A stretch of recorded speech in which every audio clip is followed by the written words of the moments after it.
Merry Christmas, the Advent reading for December 18th. Operation No More Tears. The rescuer will come. Prophecies from Isaiah 9, 11, 40, 50, 53, 55, and 60. Do you know what your name means? Well, there once was a man called Isaiah, and his name meant God to the rescue. That might sound a bit like a funny name to you, but it was just the right name for Isaiah because God had a special job for Isaiah. You see, Isaiah's job was to listen to God and then to tell people what he heard. Now, God let Isaiah know a secret. God was going to mend his broken world. He showed Isaiah his secret rescue plan. Operation No More Tears. This is the message God gave Isaiah. It was like a letter wrote to his children. Dear little flock, you're all wandering away from me. Like sheep in an open field, you have always been running away from me, and now you're lost. You can't find your way back, but I can't stop loving you. I will come to find you. So I am sending you a shepherd to look after you and love you, to carry you home. You've been stumbling around like people in the dark room, but into the darkness a bright light will shine. It will chase away all the shadows like sunshine. A little baby will be born, a royal son. His mummy will be young. His mummy will be a young girl who doesn't have a husband. Come on. His name will be Emmanuel, which means God has come to live with us.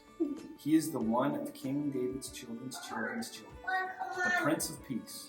Yes, someone is going to come and rescue you, but he won't be who anyone expects.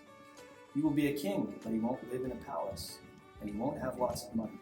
He will be poor, and he will be a servant. But this king will heal the whole world. He will be a hero who will fight for his people and rescue them from their enemies. But he won't have big armies, and he won't fight with swords. He'll make the blind see. He'll make the lame leap like a deer. He'll make everything the way that it always was meant to be. But people will hate him, and they won't listen to him.